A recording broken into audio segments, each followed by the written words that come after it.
News 24 घडामोडी, श्वास चालू घडामोडींचा।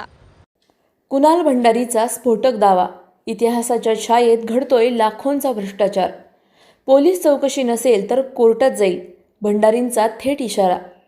अहिल्यानगरातील नियामत खान दरवाजा एक ऐतिहासिक आणि पुरातत्व विभागाने संरक्षित केलेली वास्तू, पण या वास्तूच्या अवघ्या 75 मीटर अंतरावर नगररचना विभागाने दिली बेकायदेशीर बहुमजली इमारतीची परवानगी। कायद्यात स्पष्ट बंदी असतानाही अधिकाऱ्यांनी बांधकामास हिरवा कंदील दाखवल्याने शहरात संतापाचा भडका उडाला आहे। माजी नगररचनाकार चाटणकर आणि इतर कर्मचाऱ्यांवर थेट आरोप।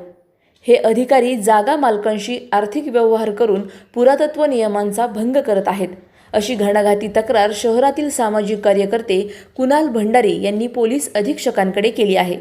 या प्रकरणात सर्व नियम, अटी आणि संरक्षणाचे निकष धुडकावून दिलेली परवानगी म्हणजे भ्रष्टाचाराचे खुले उदाहरण आहे, असंही निवेदनात म्हटलं आहे। इतकंच नाही तर विभागातील एकाही अधिकाऱ्याने या निर्णयाला आक्षेप घेतलेला नाही, ही बाब अधिकच संशयास्पद आहे। जर या प्रकरणात तात्काळ कारवाई झाली नाही तर न्यायालयात दाद मागण्याचा इशारा देखील देण्यात आला आहे।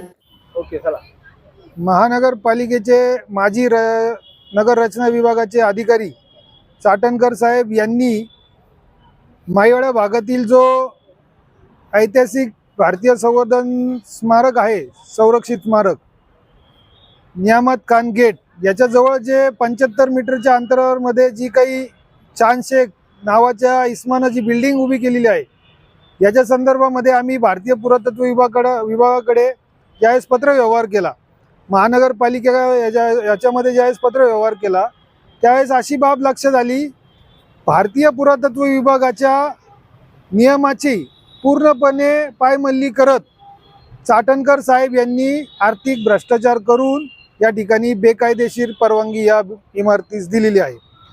भारतीय पुरातत्व विभागाच्या संरक्षित स्मारकाच्या 100 मीटरच्या आतमध्ये कुठल्याही नवीन बांधकामास परवानगी महानगरपालिकेला देता येत नाही, जोपर्यंत भारतीय पुरातत्व विभागाचा यामध्ये ना हरकत प्रमाणपत्र मिळत नाही।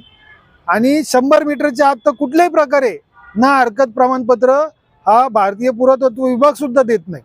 तरी सुद्धा याच्यामध्ये मोठा आर्थिक भ्रष्टाचार करत चाटणकर साहेब व इतर नगररचनाकार विभागाचे कर्मचारी यांनी या मोठ्या प्रमाणात या नियमाचं उल्लंघन करत याच्यामध्ये आर्थिक भ्रष्टाचार करत या इमारतीस यांनी परवानगी दिलेली आहे। सदरील प्रकरणामध्ये मान्य पोलीस अधीक्षक साहेब यांना आम्ही निवेदन देऊन या प्रकरणाची चौकशी करून संबंधित सर्व अधिकारी कर्मचारी, चांद शेख यांच्या इंजिनियर, आर्किटेक्ट यांच्यावरती गुन्हा दाखल करून यांच्यावरती कारवाई करावी, अशी आम्ही या ठिकाणी मागणी केलेली आहे। संबंधित विषयामध्ये आम्ही लवकरात लवकर याच्या संदर्भात न्यायालयीन लढा सुद्धा आम्ही देणार आहोत। प्रतिनिधी स्वामी गोसावी, न्यूज 24 घडामोडी, अहिल्यानगर। अशाच बातम्यांचा आढावा घेण्यासाठी आजच आपल्या YouTube चॅनलला सबस्क्राईब करा। बातमी आवडल्यास लाईक करा आणि इतरांपर्यंत शेअर करा।